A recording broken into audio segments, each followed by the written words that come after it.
La Jasette Incognito avec Léon Dertal.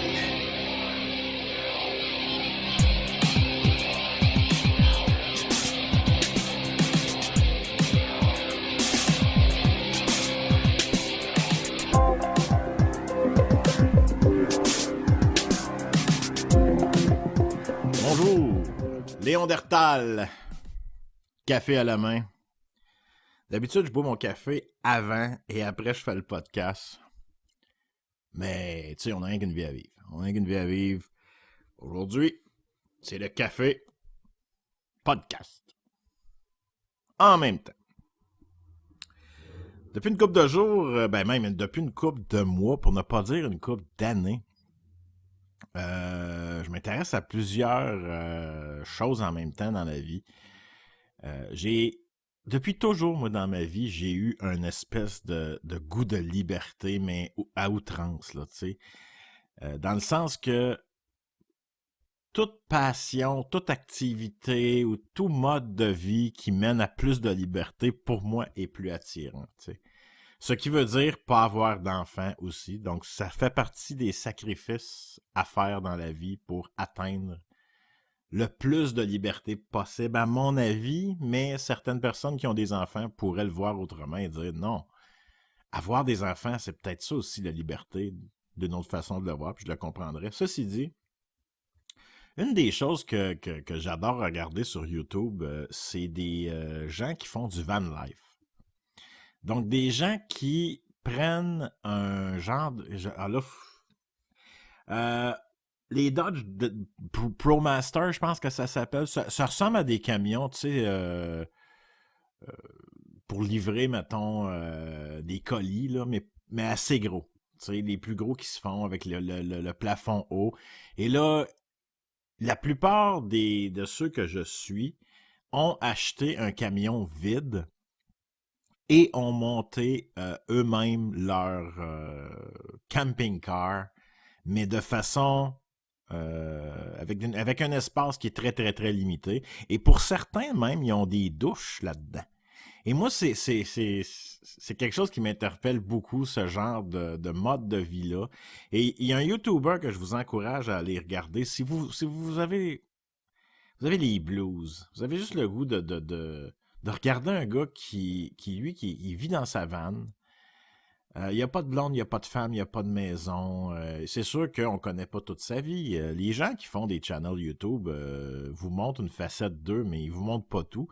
Mais ce que je ressens de ce gars-là, qui s'appelle Trent the Traveler, T-R-E-N-T, donc pour le channel YouTube, ceux qui s'intéressent, ben c'est vraiment quelque chose pour moi qui m'attire et je me surprendrais pas un jour à essayer ce mode de vie-là. Parce que personnellement, moi, je suis un gars qui, toute ma vie, j'ai un peu vécu dans mes valises, je dois avouer. Et ça, c'est par choix. C'est pas par manque de moyens, c'est pas parce que, bon, je vis pas dans la rue, non, mais une personne qui me rencontre et regarde mon appartement, par exemple, va se rendre compte que, ok, tout ce qui est ici est fourni. Pourquoi? Parce que c'est un choix personnel de me dire que si jamais j'ai acquitté, et ça me prend, dans ma vie, ça me prend des fois de dire, bon, ok, garde là, je quitte. Et déménager, ça, je l'ai déjà fait avec beaucoup de stock. Et là, tu fais forcer tous tes amis, toute ta famille, tous tes amis s'éreintent après tes meubles pour les rappeler l'année d'après, dire hey, finalement, je déménage encore. Puis là, à un moment donné, moi, tu sais, ça, c'est plus dans mon jeune temps. Je me suis dit non. Premièrement, je déteste le matériel. Pour vrai, moi, je suis quelqu'un qui déteste posséder du matériel. Je pense que si j'étais millionnaire, multimillionnaire, j'aurais pas plus de stock. J'aurais peut-être, tu sais, j'aime jouer du piano. J'aurais peut-être des instruments de qualité avec un mini studio. Bon, c'est du matériel, mais je veux dire, moi, tu sais, des meubles. Moi, le mot meuble, ou tu sais, quelqu'un qui dit, hey, moi, j'ai refait ma cuisine. Moi, je suis comme, Chris, pourquoi? Il ouvrait tes armoires. Ouais, il commençait à être vieillot, puis il était plus aussi belle. Belle! Donc, tu sais, moi, l'esthétique des choses, pour moi, dans la vie, est très, très secondaire. Très, très, très secondaire. Petite gorgée.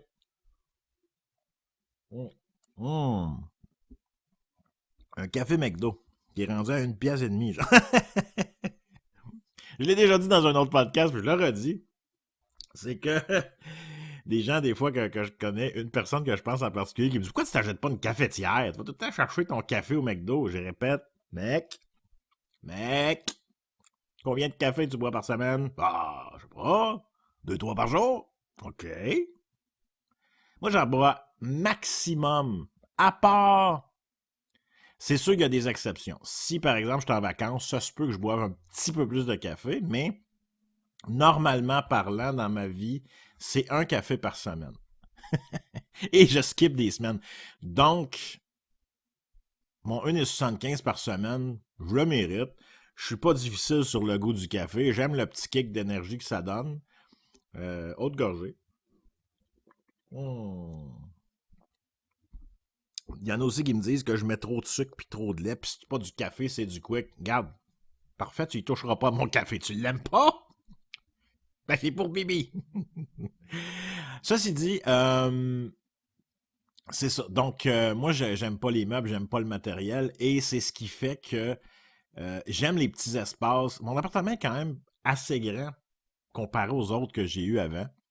Mais, et tu sais, il est beau. Je veux dire, il est accueillant. Je veux dire, t'invites une personne ici, il n'y a pas de problème. Tu peux inviter des gens, c'est pas honteux, c'est beau. C'est très, très, très cute. Par contre, c'est ça. C'est que moi, je peux me contenter de peu dans cette sphère-là de la vie. Donc, c'est pour ça que je m'intéresse au van life et que je me dis parfois que ça pourrait être un mode de vie que j'aimerais. Et tu sais, j'ai aussi le projet, tu sais, mon podcast, j'ai parti ça, là, comme ça. Là, ça pourrait être le fun, hein, poster une fois ou 2 semaines. Et là, je me demande, dans le fond, c'était un test envers moi-même. Est-ce que je vais réussir à trouver des sujets sans trop me répéter? Est-ce que je vais aimer ça, faire ça? Parce que c'est important d'avoir le plaisir quand on fait des choses. Il y a des gens dans la vie qui... ils font pas des passions par amour de ce qu'ils font, ils le font parce qu'ils se disent hey, au lieu de faire du Netflix, je vais aller courir, au lieu de fumer du pot, je vais aller courir, au lieu de, je sais pas moi, tu sais, peu importe. Mais je pense que quand on fait quelque chose par plaisir, puis parfois ça peut être dur quand même. Tu sais, comme moi, j'étais en apprentissage de piano depuis un temps. Depuis juste avant la pandémie, je me suis acheté un piano électronique professionnel. Et là, c'est très long à apprendre à jouer du piano. Tu fais beaucoup, beaucoup, beaucoup, beaucoup de fausses notes. Donc, c'est par amour, mais c'est chiant pareil des fois, tu sais.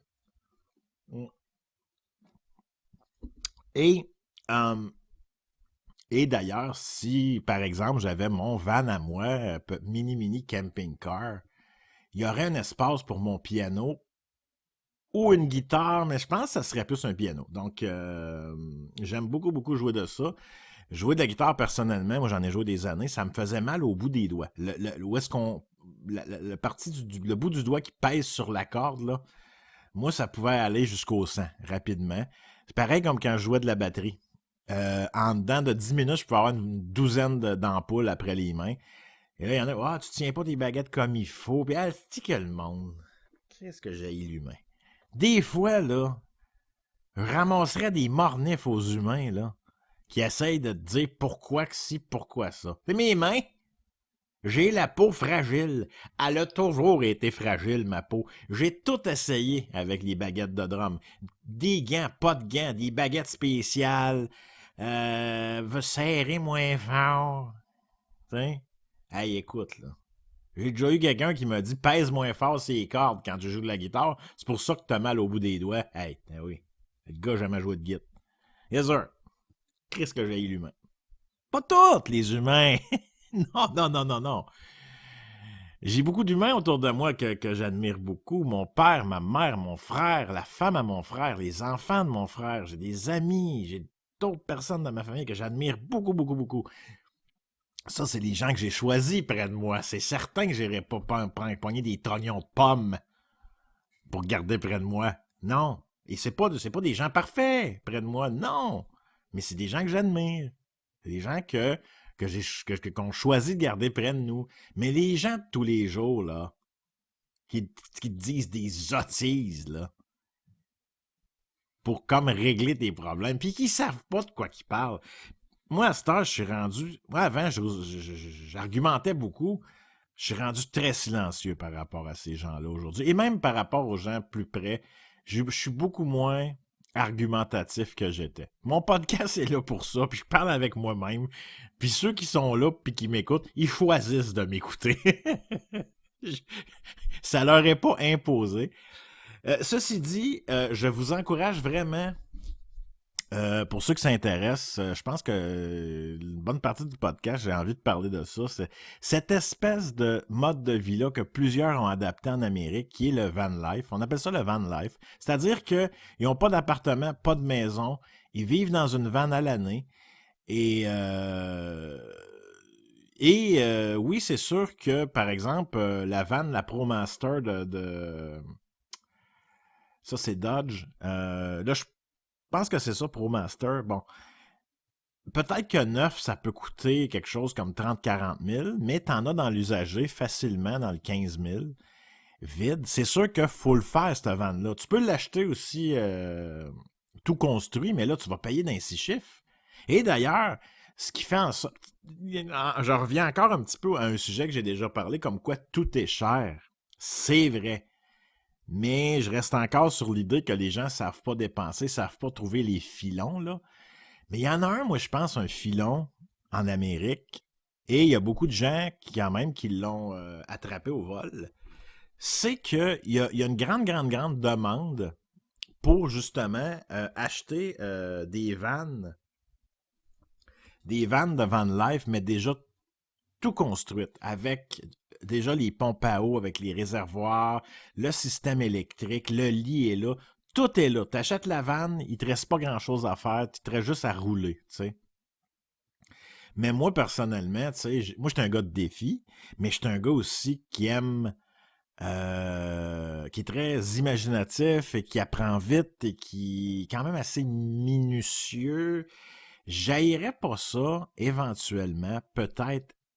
Et faut pas trop que j'essaye d'aller vite là-dedans, mais d'acheter justement un van vide et essayer du mieux que je peux avec l'époque dans laquelle on vit, c'est beaucoup plus facile que c'était, mais d'en faire un, d'en fabriquer un avec une douche dedans.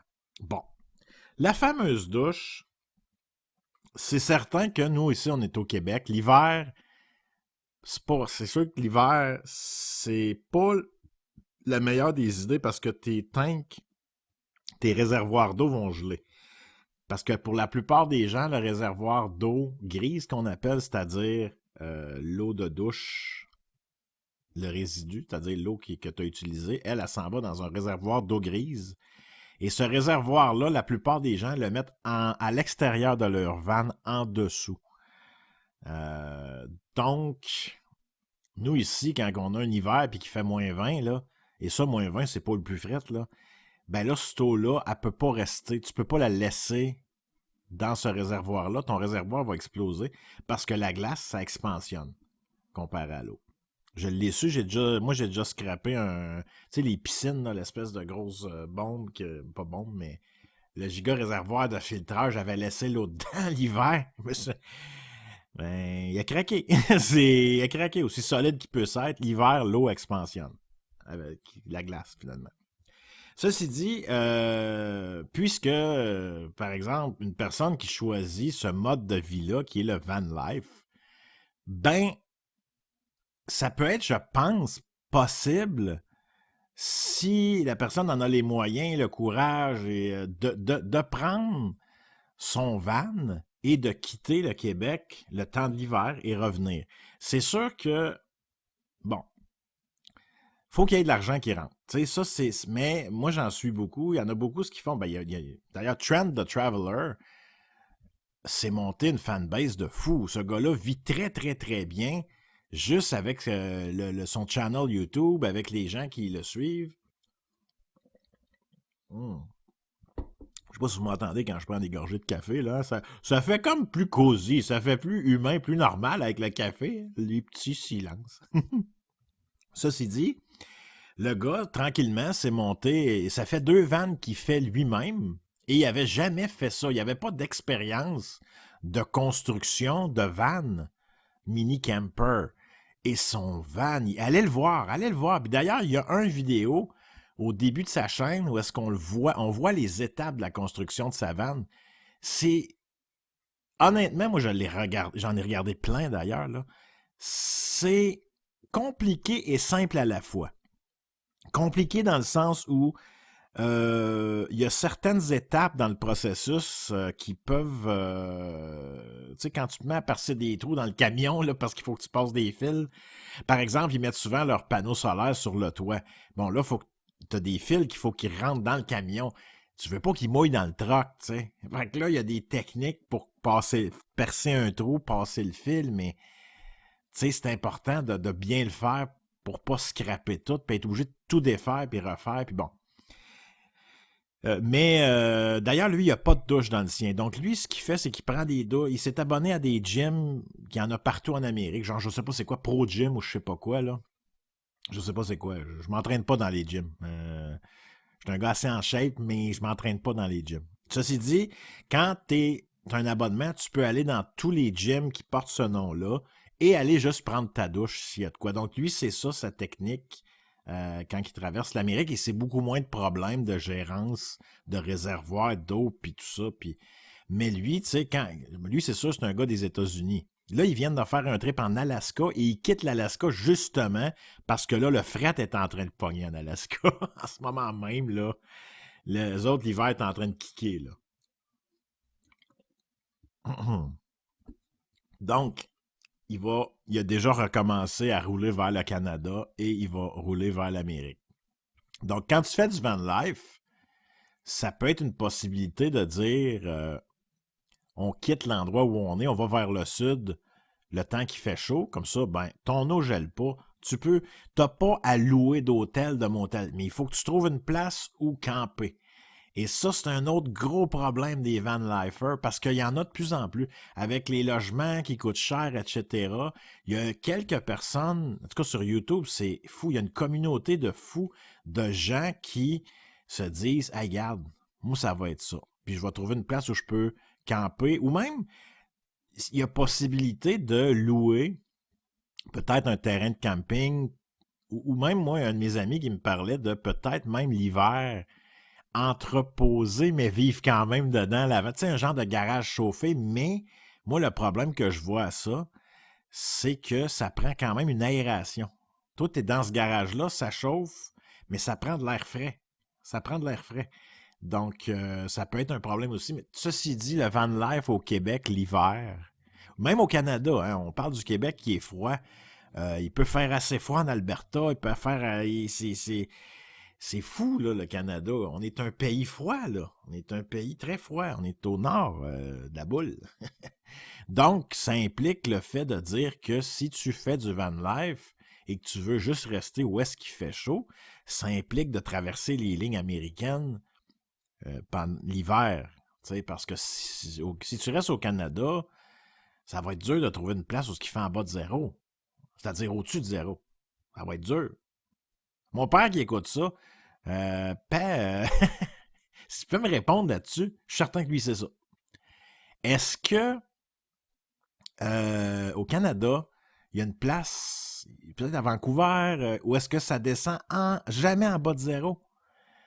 Ça se peut-tu que j'ai déjà entendu ça, que Vancouver, le plus bas que ça peut aller, c'est 5, 6, 7 degrés? Je suis pas certain. Je pense que oui, parce que bon, c'est sûr que Vancouver, on est plus au nord, mais on est juste en haut de la Californie, puis on n'est pas loin de Seattle, puis je sais pas. Honnêtement, là, je vais faire mes recherches et mon père qui écoute ça va répondre à ma question.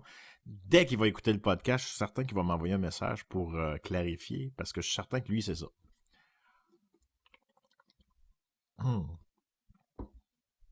Donc, c'est sûr que ça fait pas très radiophonique, mes gorgées de café, là, mais c'est la première fois en 25 épisodes.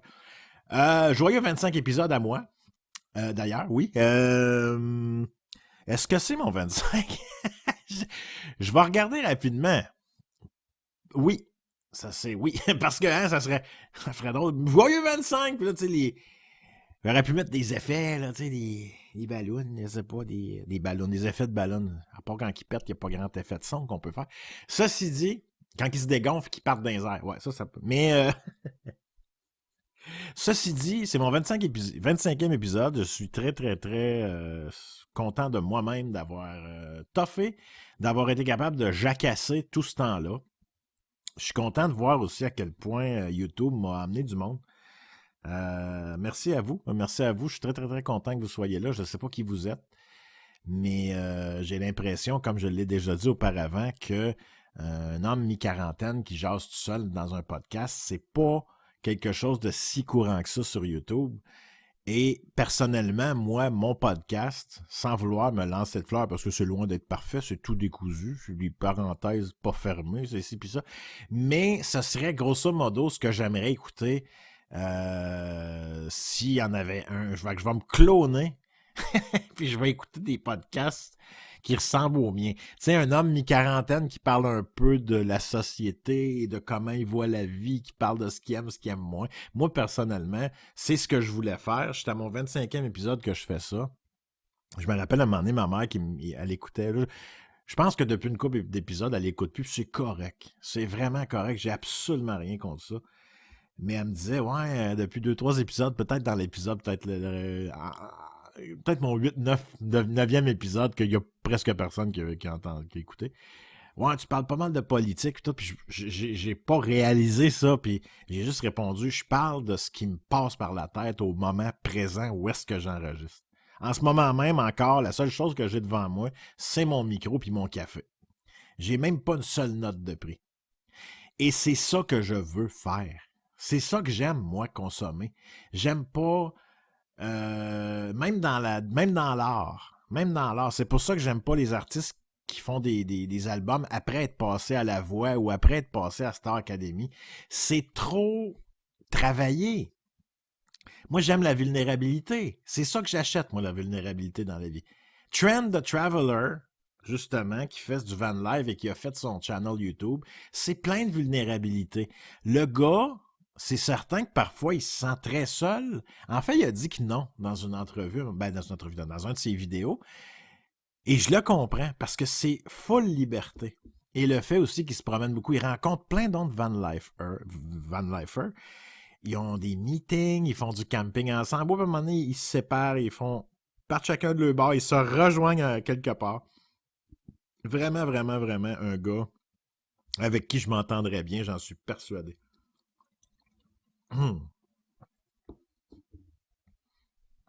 Et, désolé pour les silences, vraiment, il est fini presque, là, il en reste une gorgée. Puis je dis que je m'entendrais bien avec lui parce que c'est un courageux, c'est un gars qui a une colonne vertébrale, c'est un gars qui a l'air extrêmement sympathique. C'est un gars qui, je pense, qui a toujours... c'est très, très positif, ses vidéos, malgré les côtés plus sombres du van life. Je trouve que c'est un petit rayon de soleil et j'adore ce gars-là, Trent. Et tu m'inspires, mon gars. Tu m'inspires éventuellement à peut-être essayer quelque chose qui ressemble à ça, tu sais. Et il y a des problèmes quand on n'en a pas fait du van life, c'est ça qu'il explique dans certaines de ses vidéos, c'est qu'il y a beaucoup de monde qui ne réalisent pas les problèmes qui peuvent arriver tant qu'ils ne l'ont pas vécu.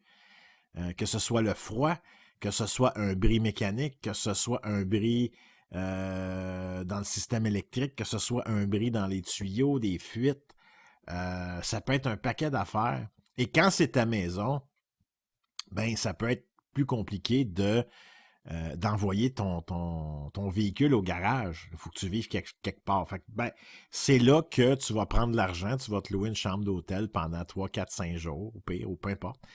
Et l'argent que tu vas avoir économisé parce que tu n'as pas à payer de logement ou de paiement de maison ou quoi que ce soit, ben ça fait partie des risques et des dépenses qui peuvent arriver. Tu veux pas non plus, tu sais, c'est ta maison et tu sais, je veux dire, tu as payé ton van a un certain prix, c'est l'assurance à mettre dessus qui est important, je pense, mais c'est parce que tu peux faire un accident avec et ta maison peut être perte totale, dans le sens que c'est quelque chose qui est un risque. Donc, c'est toutes des affaires à quoi souvent les gens qui aimeraient faire ça pensent pas. Il y a beaucoup de vidéos sur YouTube de van lifers qui se découragent puis qui font hey, je lâche ça, je m'en retourne en appartement, je vais me trouver une job 40 heures. Je suis plus capable parce qu'à chaque jour, c'est de trouver où est-ce que je vais prendre ma douche, où est-ce que je vais coucher, qu'est-ce que je vais manger. Il y en a qui traînent des animaux avec eux autres, même des chats. Beaucoup de chiens, mais j'en ai vu une couple de van lifers, ils ont des chats. C'est malade! Ça, par exemple, j'aimerais ça. Mais je pense que personnellement, si je ferais cette vie-là, j'aurais pas d'animaux. Non, il est fini mon café, là, OK? Je ferai plus ça. Le café pendant le podcast, je vais le clencher avant la prochaine fois, mais c'est le fun. Ça fait plus sous petit dîner entre amis. Nous sommes entre amis, les amis. Ouais, c'est ça. Fait que c'est ça. C'est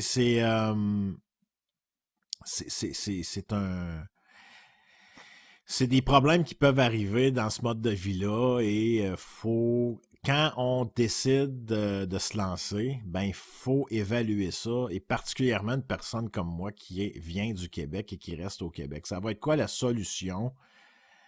Aussi côté job, tu sais, je veux dire, les gens ont des emplois. Donc, si tu as un emploi, ben là, c'est quoi? Tu vis dans ta vanne l'hiver, tu peux pas rester. Il y en a qui. C'est sûr, des fois, j'ai des discussions avec un de mes amis, il me dit il y a possibilité de rester dans la vanne l'hiver, mais ça doit être. C'est vraiment une organisation. Tu peux pas. Si tu as de l'eau, c'est l'eau.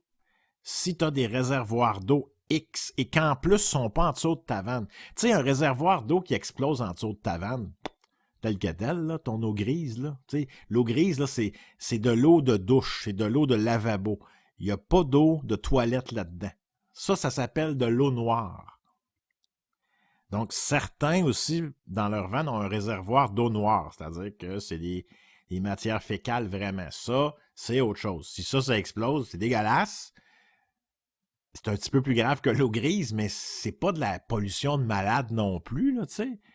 À ce que je sache, quand on flush, ça s'en va trop bien dans le Saint-Maurice puis dans le fleuve, là. Je veux dire, quelque part.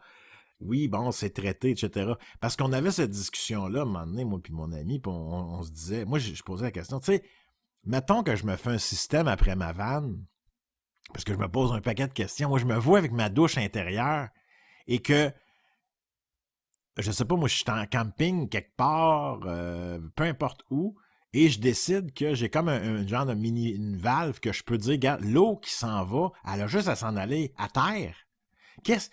C'est quoi? C'est pas de la pollution, c'est de l'eau.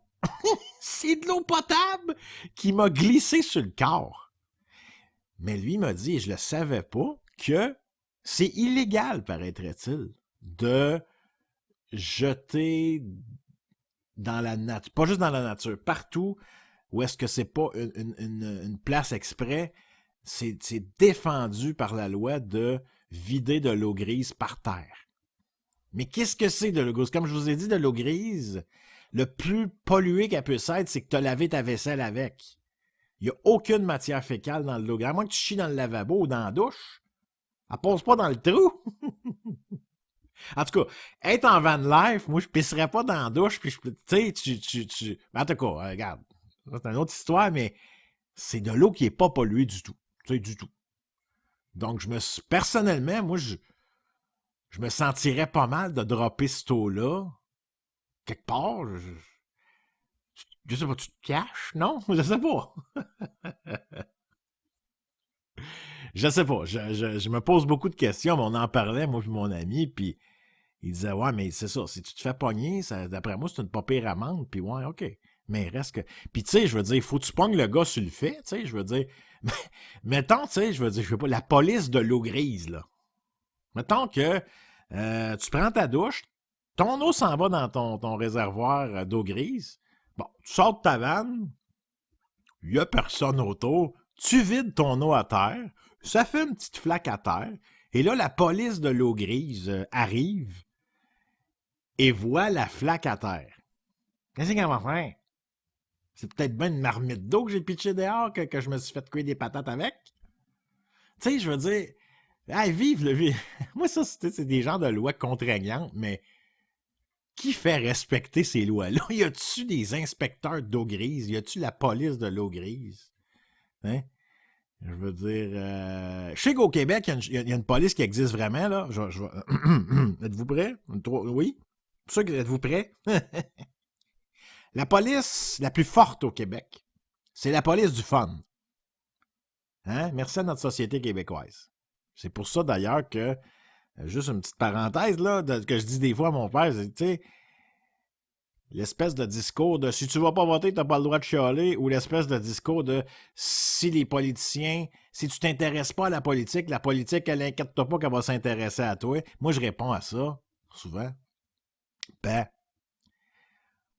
pour s'intéresser à la politique, vraiment, là, et comprendre exactement ce que c'est et ce qui se cache en arrière de la façade des gens qui nous parlent dans les médias, les gens politiques qu'on voit, ce qui se cache en arrière de ça et tout, quand on comprend la patente, je pense qu'il faut être fait solide psychologiquement pour continuer de s'y intéresser. Donc, personnellement, moi, je pourrais pas pointer une personne du doigt parce qu'elle s'intéresse pas à la politique. Non, non. Garde ta santé mentale, là. Parce qu'il y a des gens que ça peut rendre vraiment agressif. Hein. J'ai eu mon petit épisode. Moi, j'ai eu mon petit épisode pendant la pandémie d'agressivité envers nos décideurs qui nous enfermaient chez nous, qui masquaient les jeunes. 8 heures à l'école, des jeunes qui a eu quoi? Il y a eu un mort au Canada au complet, en bas de... Tu sais, il n'y a pas eu de mort de la COVID là, chez les jeunes. Là. Ouais, mais faut épargner grand-maman, puis des espèces de dicos, ouais, mais pense à ta grand-maman, puis moi, il m'a passé des images de grand-maman qui passaient dans le tordeur, là. Sans rentrer dans les détails, là, parce que... ça, c'est dans ma tête, j'ai aucune violence en moi, je suis un gars hyper pacifique dans la vie, mais moi, je rêvais à des grands-mamans qui viraient en bœuf haché la nuit, là. Et tabarnak. Puis même les personnes âgées eux-mêmes, t'as comme, hey, vous nous utilisez pour mettre la main sur le peuple puis lui faire des stepettes, comme un chien. Hey, j'ai oué dans le bureau. Hey, on lui fait porter des... On les rentre chez eux au jour de l'an. Hey, puis, t'as peu. J'en ai une de plus, moi. Le gars, avec son verre. Le gars qui a l'air de faire des rots silencieux, là. Avec son menton. Tu sais, là, des genres de rots que tu te rends de la menton de vieux, là. Ah, j'ai dit de vieux. Quand je pense au mot vieux, je pense pas à tous les gens âgés dans cette classe d'âge-là. Je pense aux gens comme le gars, là, tu sais, là. Il est vieux tabarnak. C'est pas une expression que j'aime. Je le sais. Puis c'est pas très respectueux pour la masse de gens d'un certain âge. Mais quand je regarde ces gens-là, moi, pour vrai, dans la pandémie, c'est devenu comme une classe de gens que je savais que j'allais détester forever. Et la police du fun, c'est eux autres. T'sais. Eux autres, là, plus ils peuvent t'en enlever, plus ils vont triper. Puis plus moins toi tu vas en avoir, plus ils vont festoyer. Donc, aller dire à une personne, il faut que tu t'intéresses à la politique, pas nécessairement. Si toi, de t'en crisser, fait que tu as une meilleure vie et que psychologiquement, tu es plus stable, continue comme ça. Pas de problème. Tu veux pas aller voter, vas-y pas. Moi, je peux pas pointer du doigt ces gens-là. Parce que personnellement, justement, dans la pandémie, le fait de m'être beaucoup, pas intéressé, mais d'être resté comme connecté à ce qui se passait, puis essayer de comprendre ce qui se cachait en arrière des mesures abusives aussi, au Québec surtout, pendant qu'à Vancouver, il y avait encore des spectacles en passant. Il y a beaucoup de monde qui mélange tout, hein. En Italie, ils n'ont rien fermé, puis en Floride non plus. Hey, gang, les petits Québécois qui checkent pas plus loin que le bout de le nez, là. Dans la pandémie, à Vancouver, ça n'a pas bien arrêté non plus, puis on est encore dans notre pays. Hein? À Vancouver, il y avait des spectacles d'humour en plein dans le pic de la pandémie. Ça l'a peut-être arrêté 2-3 semaines, pas plus. Resto ouvert, club de danse ouvert, disco ouverte. Bon, on dirait que je vis en 1970. Reste que je peux pas m'empêcher de faire le lien avec l'espèce d'idée de séparation du Québec. Hein? J'ai l'impression que de dire oui, on veut se séparer, c'est de dire oui, on adore quand vous nous enlevez des libertés. Enlevez-moi pas mon Canada. Parce que partout ailleurs au Canada, pendant la pandémie, il y avait plus de liberté qu'ici. Il y a peut-être Ontario qui était quand même assez hard, là, mais partout ailleurs au Canada, ça vivait beaucoup plus zen qu'ici pendant la pandémie. Et d'ailleurs, malgré nos mesures abusives, on était les pires dans les statistiques de mort et d'infection, etc. Et ils ont bien vu rapidement que ça ne changeait pas grand-chose, mais le côté abusif de la chose, j'ai l'impression qu'en haut, ils ont vraiment tripé. Ils ont vraiment tripé. Et aussi, c'est un test réussi par rapport au fait que les Québécois ont été les pires mollassons. Ouais, c'est sûr qu'il y a une couple de personnes qui ont pété des coches, puis tu as eu le rassemblement des camionneurs, etc. Pas pire. Puis d'ailleurs, tu sais, moi, je suis pas pour la violence, je suis pas pour le pitchage d'affaires, ou même je suis pas pour la violence envers les politiciens. Tu sais, c'est pas une bonne chose d'aller vers ces stratégies-là. Mais reste que ce pourquoi j'étais pendant la pandémie, c'est les gens qui résistaient dans le sens qui allaient quand même chez leurs amis quand il n'y avait pas le droit, qui étaient quand même 4 dans la maison quand il n'y avait pas le droit d'être plus que 2. Ça, par exemple, je suis comme « fuck you, viens me chercher ». Tu sais, moi, j'aurais été le genre de gars, si j'avais eu des problèmes, puis il y avait eu des caméras, puis tout, j'aurais eu de la misère à me tourner à la langue, puis à pas dire ce que je pensais au grand écran, à tous les woke du Québec qui peuplent le Québec, parce que c'est le Québec, sérieusement, c'est décourageant de voir le peuple québécois où est-ce qu'il en est rendu, à quel point c'est des mollassons, des gens qui sont capables de chialer beaucoup en arrière d'un écran, mais quand ça arrive au moment d'être courageux, le Québécois typique, c'est un gros zéro. Fait que moi, de me dire on se sépare, pour moi, ça serait comme dire hey, on t'emprisonne avec ce monde-là. Laissez-moi au moins l'ouverture sur les gens qui sont moins portés sur le fait d'enlever des libertés aux gens plutôt que d'en donner. De slacker un peu la poulie quand ils peuvent le faire, les politiciens. Et personnellement, malgré le fait que les conservateurs canadiens, comme mon père dit, ça sent un peu le tabac à pipe dans ce parti-là, je considère, je peux me tromper, et d'ailleurs, ça se peut qu'il ne remplisse pas bien son mandat, mais Poilievre, je le sens plus homme du peuple que Trudeau, que Legault, et que d'autres, même que le NPD au Canada. J'ai vraiment l'impression que Poilievre, malgré les autres, parce que Poilievre représente un parti, et qu'est-ce que c'est un parti? C'est un regroupement de personnes qui ont des discussions sur leurs idées à eux. Poilievre, c'est juste la figure qu'on voit, mais je suis d'accord de dire que les membres du Parti conservateur canadien ont des pensées un peu vieillots par rapport peut-être à l'avortement, mais c'est des affaires qui ont, à mon avis, qui seront pas... Moi, c'est pas quelque chose qui me touche énormément. Puis je veux même pas me prononcer sur le fait de dire est-ce que je suis pour ou contre l'avortement? Moi, quand j'entends ces débats-là, je pensais jamais arriver jusqu'à ce sujet-là. C'est ce que j'aime de faire ce podcast-là. Mais par rapport à l'avortement, j'ai tellement un respect. Non, j'ai un énorme respect pour le fait que ce soit la femme qui porte l'enfant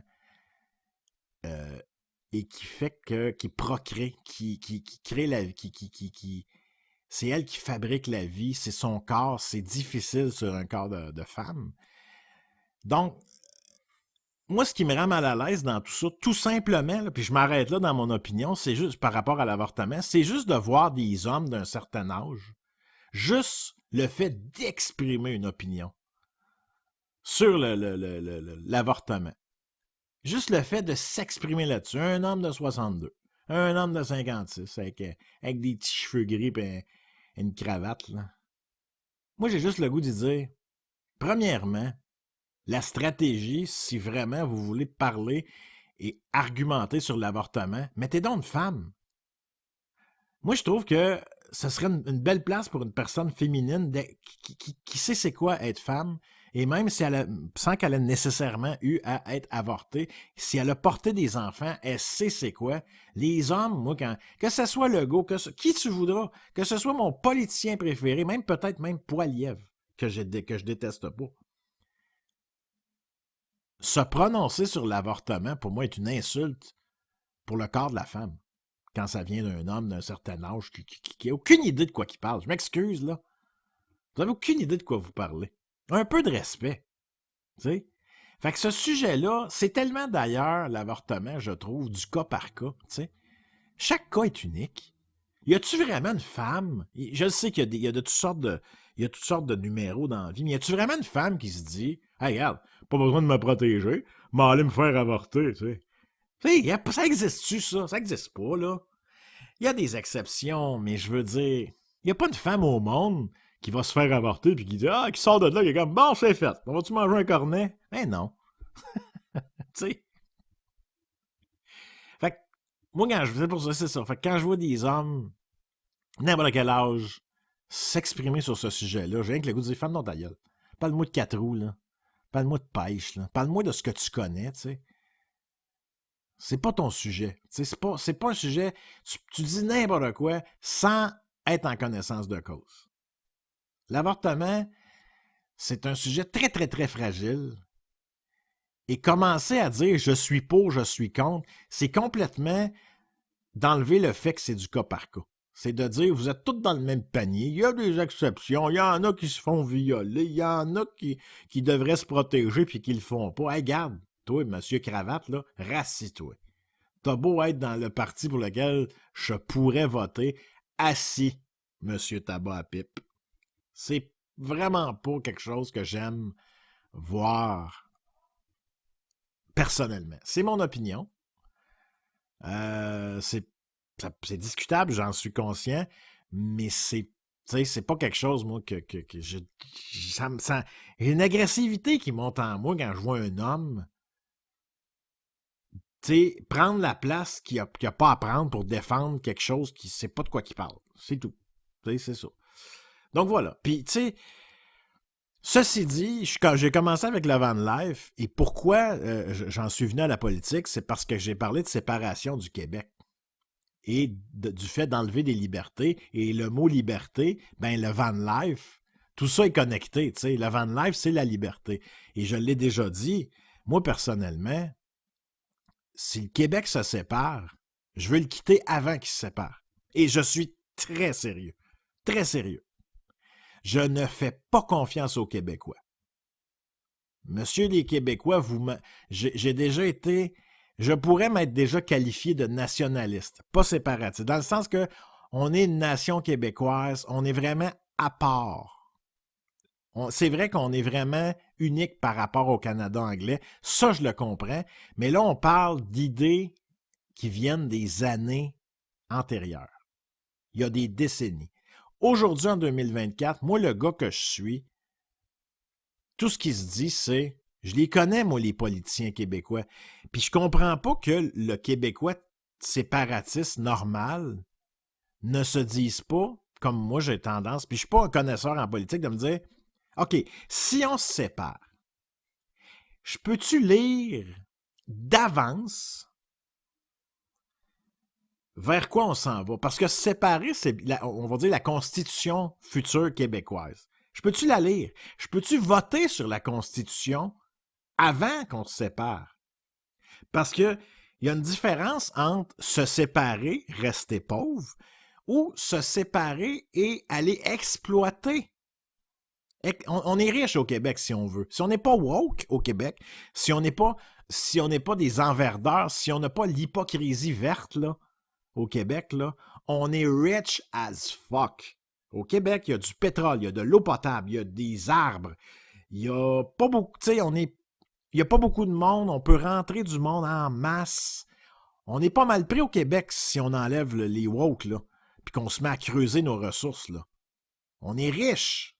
Je suis certain que si on creuse nos ressources aujourd'hui, à partir d'aujourd'hui, dans 2-3 ans d'ici, si on n'a pas des racailles politiciens qui nous gèrent, tu peux donner l'équivalent d'une paye à chaque Québécois sans qu'il travaille. J'en suis persuadé. Et c'est pour ça, moi, que j'appuie Éric Duhaime. Je ne dis pas qu'il y a les qualifications pour, en ce moment, pour être premier ministre du Québec. Non. Il n'y a pas l'équipe non plus. Je ne trippe pas sur la plupart des gens dans l'équipe d'Éric Duhaime. Par contre, cet homme-là, pour moi, c'est le symbole du courage en politique au Québec.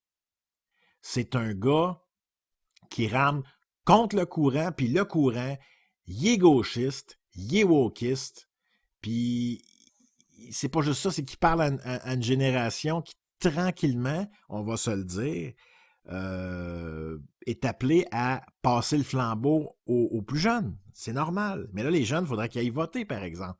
Puis quand je parle des jeunes, je parle même des jeunes à quarantaine. Pour moi, c'est jeune. Moi, je me considère encore jeune. Le problème au Québec, c'est justement ça. Peut-être que les politiciens, c'est ça qu'ils veulent, que les jeunes ne s'intéressent pas à la politique. Parce qu'en ne s'intéressant pas à la politique, ils ne vont pas voter. Puis un jeune n'ira pas voter pour Legault de toute façon, c'est clair. Ah, il y en a, je sais qu'il y en a des bizarres, là. Tu sais, des gens que tu rencontres dans la rue, là, puis qui ont ton âge, là, puis qui marchent un peu bizarre. Non, ça n'a pas rapport, mais qui t'as une conversation avec eux autres pour aucune raison, puis tout d'un coup, ils te disent « Moi, j'ai voté Legault dans la pandémie, puis je trouve qu'il a fait une bonne job. Tu sais, j'aurais pas fait mieux, une espèce de petit d'argument d'une personne très peu intelligente, là. C'est clair que la personne qui te donne ce genre d'argument-là, c'est pas arrêté pour réfléchir, calique. Je dis pas à personne, j'ai raison, je n'ai pas la vérité infuse, là. Mais, par contre, quand je vois une personne louanger les décisions de Legault dans la pandémie, puis nous avoir enfermés dans nos maisons, puis que la personne dit « Moi, je trouve qu'il a bien fait ça, puis t'es un asti de gnochon. M'excuse, là. » Alors, je m'excuse même pas. Je ne le dis pas dans pleine face. Parce que, tu sais, souvent, ça va être exemple des collègues de travail, puis tu sais, tu travailles 40 heures avec ces gens-là, tu veux pas te les mettre à dos, mais en dedans de moi, je me dis « T'es un gnochon. T'es un innocent. T'es une personne stupide. Je vais t'endurer à la job, mais tu viendras jamais prendre un café chez nous. » Ces gens-là, je les veux pas. Je les veux pas. Je les veux pas. Je les méprise. Moi, je les méprise. J'essaie de ne pas le montrer dans la vie parce que c'est ça être professionnel dans la vie, de garder un peu pour nous parfois nos opinions. Il faut le faire. Mais je méprise très profondément ces gens-là. Les gens qui n'ont jamais eu de réflexion. Si tu as une réflexion profonde et qu'après réflexion, tu m'arrives avec des arguments bien montés, bien dits, avec les bons mots, bien dit, avec les bons mots, je vais t'écouter, puis non seulement je vais t'écouter, mais même en désaccord, ben crime, tu vas m'avoir fait réfléchir, et ça m'est déjà arrivé d'avoir des conversations sans pandémie, avoir un gars qui est pas mal d'accord avec toutes les décisions qui ont été prises, ou presque, par la CAQ dans la pandémie, et par Trudeau aussi au Canada, et là tu l'écoutes, mais il a vraiment fait ses recherches, il a vraiment creusé il y a eu une réflexion profonde, il a été fouillé. Et ça, moi, ça m'intéresse de l'écouter, et même dans le plus grand des désaccords. Mais une personne qui t'arrive, blablabla, moi, ma grand-mère, j'avais peur qu'elle meure. Puis tu sais, des espèces de... Moi, ma grand-mère était triste, mais au moins, elle est en sécurité, que personne ne la voit. Ben oui, elle est morte seule. Elle est morte seule. Moi, là, mettons, j'avais 90 ans, tu me dis, t'as deux choix. Soit tu meurs tout seul, mais tu peux continuer à vivre encore 2 bonnes années, ou tu meurs dans 5 jours, mais c'est 5 jours de party. Ça se pourrait que je prenne les 5 jours. On n'a pas toute la même version de c'est quoi un party, là, surtout à 90 ans. Reste que, tu sais, est-ce qu'on leur a demandé leur avis? Est-ce que quelqu'un s'est levé pour vraiment réfléchir dans la pandémie? Est-ce que ça n'aurait pas été une bonne idée d'inviter les gens à se questionner au lieu de les persécuter parce qu'ils se questionnent? Sur le vaccin, sur les mesures abusives, sur aussi l'ouverture sur les gouvernements dans les autres pays. Ils agissent d'une certaine façon. Certains, c'était beaucoup plus lousse, d'autres moins. Est-ce qu'on peut regarder ailleurs et s'en parler? Non. Si tu regardes ailleurs et que tu compares et que tu te questionnes par rapport à ça, t'es un édenté. C'est ça qu'on nous a dit. Allez dire après ça à un jeune de 20, 30, 40 ans de s'intéresser à la politique. Intéresse-toi à des gens détestables, puis à des gens qui veulent t'enlever des libertés. Voilà.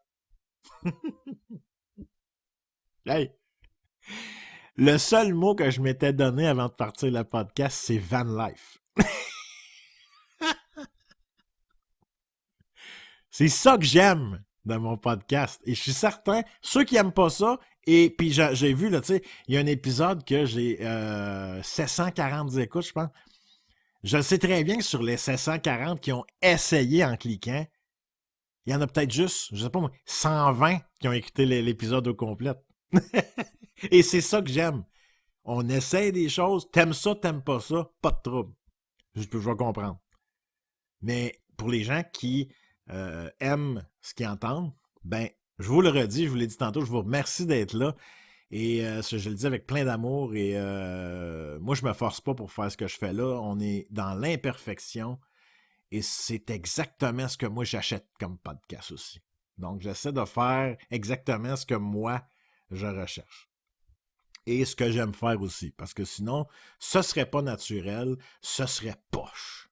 Comme beaucoup de podcasts, en passant, que j'écoutais il y a des années et que j'ai arrêté d'écouter parce que je suis incapable de les entendre se couper la parole. Les gars, vos micros hypercardioïdes, là, quand vous parlez un par-dessus l'autre, là, à 4 là, autour d'une table, là, moi, je ferme le podcast. Tu sais, quand j'entends, mettons, Yann Terriot, là, je l'écoute pareil en passant. Yann Terriot. Allez voir sur YouTube. Les curieux qui connaissent pas, c'est le bras droit de Mike Ward, c'est le gars qui fait le son au podcast Mike Ward sous écoute. Le gars a pourtant une grande expérience de radio, de montage vidéo, de mix de son. Et malgré ça, il comprend pas que de rire avec vacarme à 1 pouce de ton micro, quand tu écoutes le podcast avec des écouteurs, t'as le goût de puncher le gars sur le nez. Puis ça serait le fun, Yann Terriot. Je t'écoute ça, Yann, là. Ce serait le fun que tu finisses une phrase à un moment donné. Tu sais, ou tu la composes dans ta tête avant de la dire, parce que on dirait qu'Yann, lui, il va un mot à la fois. Puis c'est long des fois avant qu'il y ait un autre mot, parce qu'il cherche. Et là, il check ses 3 écrans en avant, puis il est déconcentré. Puis ça vient, moi, mais pourquoi je l'écoute pareil? C'est comme les gens qui... C'est comme les gens qui détestent certaines radios, comme Radio Pirate, Jeff Fillion. Il y a des gens qui le détestent, mais qui le détestent vraiment, et qui sont abonnés à Radio Pirate. Parce que c'est un sport au Québec, détester les gens. Il y a beaucoup de gens qui vont consommer ce qu'ils détestent. La télé québécoise, c'est le meilleur exemple chez le Québécois. J'ai toujours entendu les Québécois chialer sur TVA, sur Radio-Can, sur Novo, sur TQS dans le temps. Oui, mais vous l'écoutez pareil. Ah, c'ti qu'il y a de la pub. Ah, c'ti qu'il y a de la pub. Ben oui.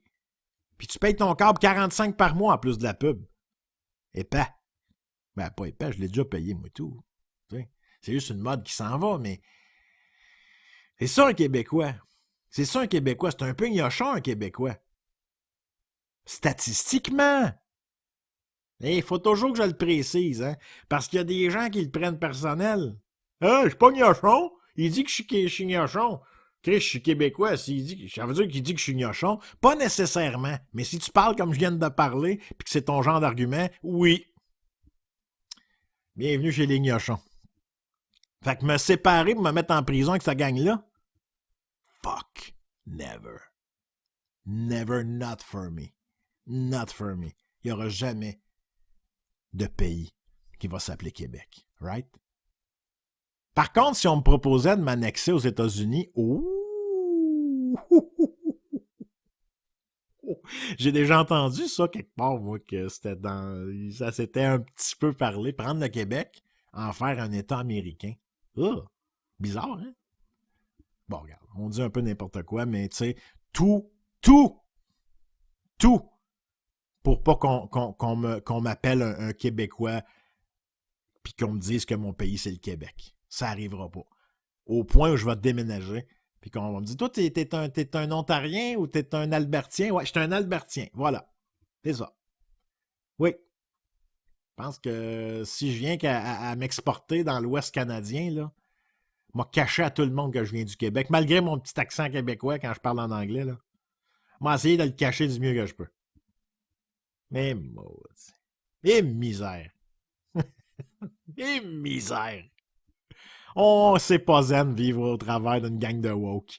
C'est tout sauf zen. J'haïs ce monde. Je les déteste du plus profond de mon cœur. Moi, un woke, là, je te le dis, là, hein, sacrement des fois. Tassez-vous du chemin, asti, vous nuisez. Puis les médias adorent ça. On pense que les... Tu sais, souvent, je dis... Un woke, c'est une personne militante. Une personne non militante peut appuyer des woke. C'est ça le Québécois typique pour moi. C'est pas un militant, c'est un lâche. Le Québécois typique, c'est un gars qui va appuyer quelqu'un sans trop avoir réfléchi. Fait que souvent, il y a beaucoup de Québécois, ils vont appuyer le wokisme sans même comprendre à quel point c'est des dangereux. Parce que c'est ça. C'est des gens qui réfléchissent pas beaucoup. Et même que, en plus, dans la pandémie, les gens qui réfléchissaient, qui se questionnaient, comme je disais tantôt, étaient persécutés. Donc, on a dit aux gens, arrêtez de réfléchir. On a même fait des pubs avec des jeunes qui sont chez eux à jouer aux jeux vidéo en disant « Je sauve des vies ». Hey, mon asti, ben oui, je sauve des vies, asti, en mangeant de la pizza du matin au soir, puis en engraissant, à vue d'œil, en perdant la santé, puis après ça, en me ramassant à l'hôpital, parce que, asti, j'ai une artère bloquée, ben j'ai mangé trop de pizza. Puis là, je vais engorger ton asti de système de santé tout croche. C'est ça pareil qu'on disait. Non, en fait, on n'a jamais parlé dans la pandémie, dit aux gens, hey, sortez dehors quand même, là. Faites de l'exercice. Non, non, non, restez chez vous, bougez pas. Fermez vos gueules, puis si vous pouvez, s'il vous plaît, engraisser et devenir malade. C'est comme s'ils voulaient encore plus engorger le système de santé, quand dans le fond, ils nous disent que c'est le contraire qui est le but. Et est-ce que j'y trosse pas? Qu'est-ce que j'y trosse pas? Yes, je trosse de moins en moins, d'ailleurs, les humains que je ne connais pas. Moi, avant que je fasse confiance à une personne, maudit que c'est long. Il va vraiment falloir que tu me le prouves. Voilà, donc c'était mon podcast sur le van life. J'en ai quand même parlé à peu près la moitié du podcast. Et d'ailleurs, je regarde le temps qui avance. C'est mon podcast le plus long. L'épisode 25, c'est un spécial. On va avoir fait 1 heure. Donc, ou presque. Bien content de voir que depuis quelques épisodes, vous êtes présents, vous répondez à l'appel. Je veux vous saluer. Je veux vous dire que peu importe où vous êtes, au Québec ou même peut-être dans le monde ou au Canada, peu importe. Moi, je planifie pas d'arrêter de faire ce podcast-là. J'ai quand même d'autres projets, dont un en anglais, où est-ce que ça va être plus musical. Il va y avoir un petit peu de blabla aussi. Mais, et je vais être à visage découvert. Les commentaires vont être accessibles. Ceci dit, c'est quelque chose de très différent. J'ai testé YouTube avec mon podcast. Eh bien, c'était peut-être la marche vers autre chose, mais je ne prévois pas arrêter ce podcast-là. Et puis, si jamais... je me fous des codes d'écoute. Honnêtement, je suis content de voir qu'il y en a beaucoup. Mais moi, quand il y avait juste 8 écoutes, j'étais comme « Yes, sir! » Salut tout le monde! 8, salut aux 8! Je suis content de vous voir. Bon, je ne sais pas vous êtes qui. Ben, il y a quelqu'un que je sais c'est qui. Mais c'est vraiment pas quelque chose, moi, qui me... Moi, si j'ai un épisode qui a moins d'écoute, je m'en fous. C'est mon journal intime à jour ouvert, à ciel ouvert, mais de façon incognito, et j'adore ça, faire ça comme ça.